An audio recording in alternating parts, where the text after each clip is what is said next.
globally. So, Pat, welcome to the show. It's great to see you, my friend. Hey, buddy, it's great to be with you. So, what I'd like to know from you, and let's start with taking it to people's dinner table right now. You see what's going on in the markets. You're traveling around globally.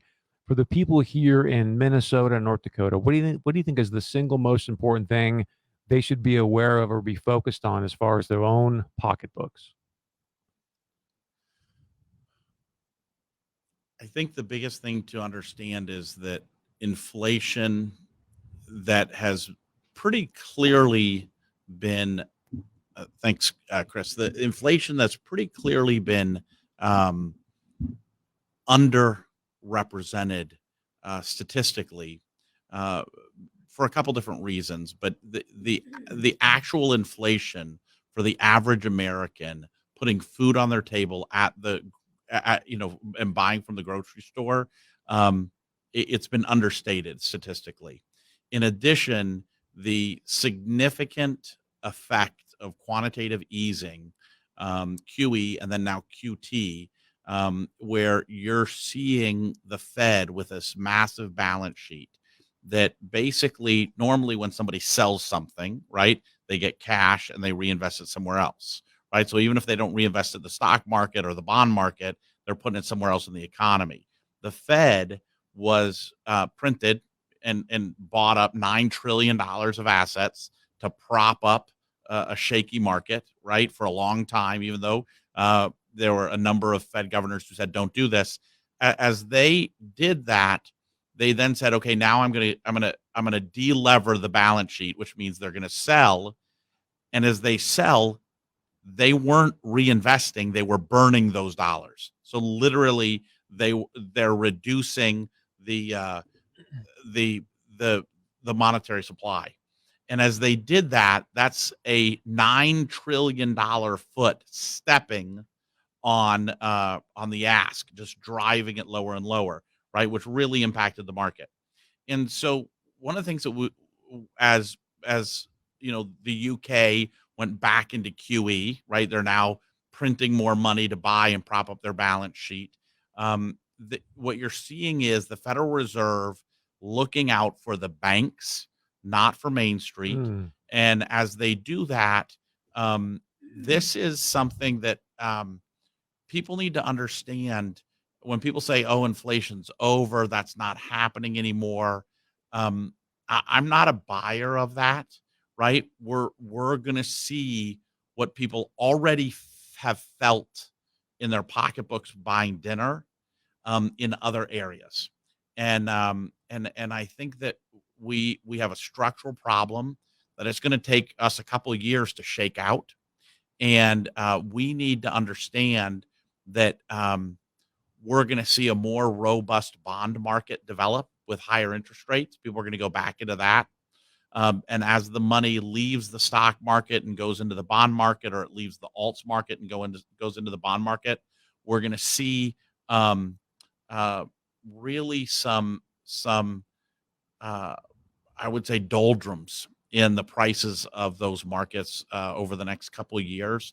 And you're going to start seeing people who are efficient market theorists who say, I'm just going to buy the index because the index is going to go up. You're going to see the difference between those who have been seeking alpha, where they're buying specific names.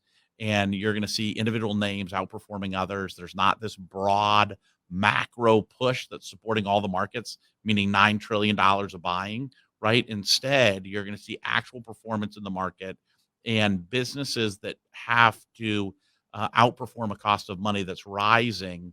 You're going to see the good versus the bad.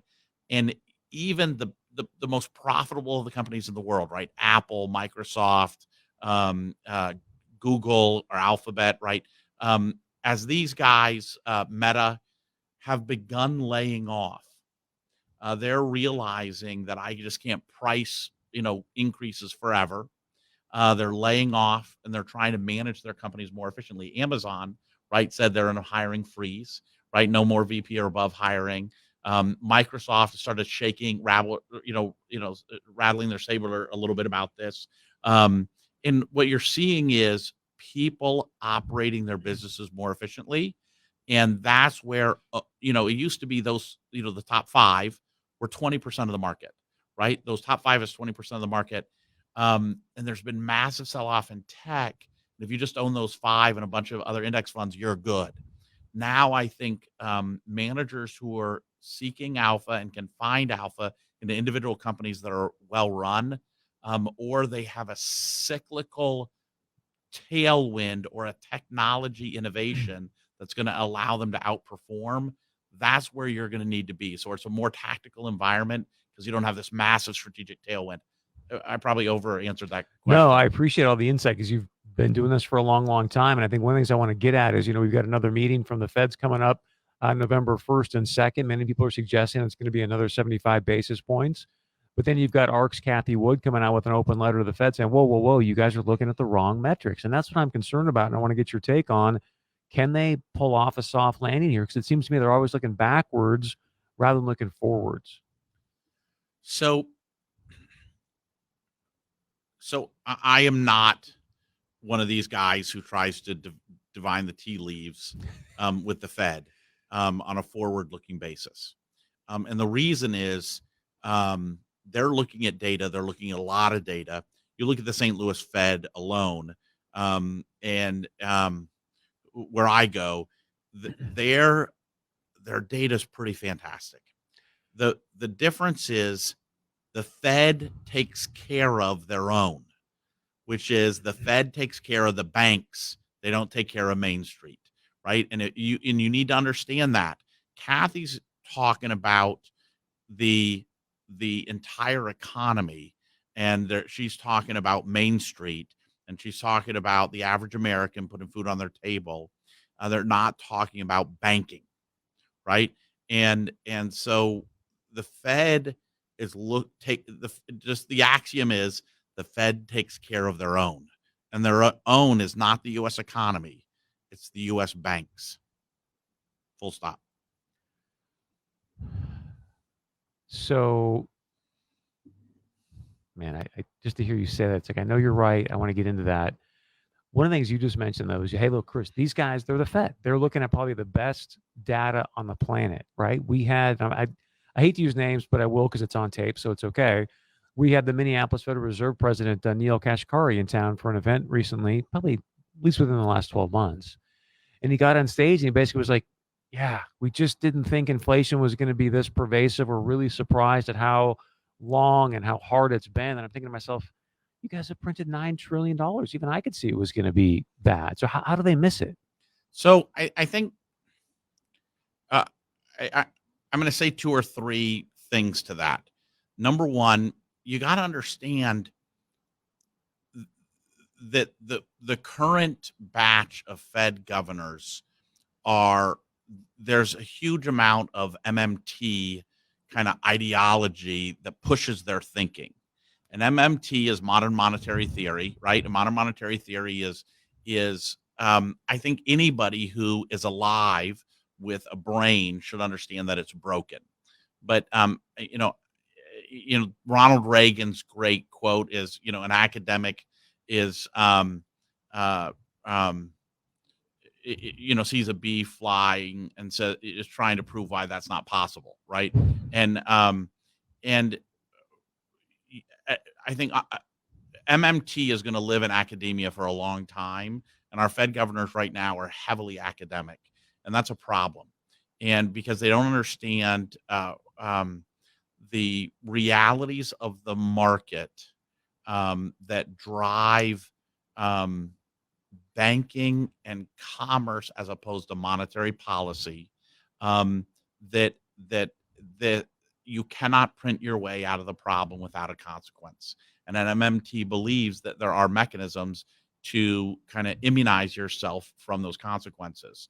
Honig, who was the Kansas City Fed president forever, right, north of 20 years, and he was the lone dissenting member of the Kansas City Fed, or of the Fed, an FOMC, during all those early QE votes. And, he was vilified for this. And he understood the impact that this would have on the small banks, because his territory, Kansas City, is predominantly made up of small community banks, which serve small businesses, not JP Morgan, the big banks, the large institutions on the edge. And you have to understand, Fed presidents take care of their own, right? I mean, that's their job. And you need to understand that he uh, they're looking at a set of data. I'm not saying they've got the best data in the world. I'm just saying they got a lot of good data. But I believe they engage in spin. There's more than one example of where it's been proven through their minutes and what they said on publicly, that those don't match. And we have multiple examples of that, you know, within the last 15 years. And they're spinning politically the situation that we're in. And it is the unraveling for some of them that MMT doesn't work. Right. And I would say everybody should read The Lords of Easy Money if you want more about this. And so I don't want to talk specifically about what he's saying,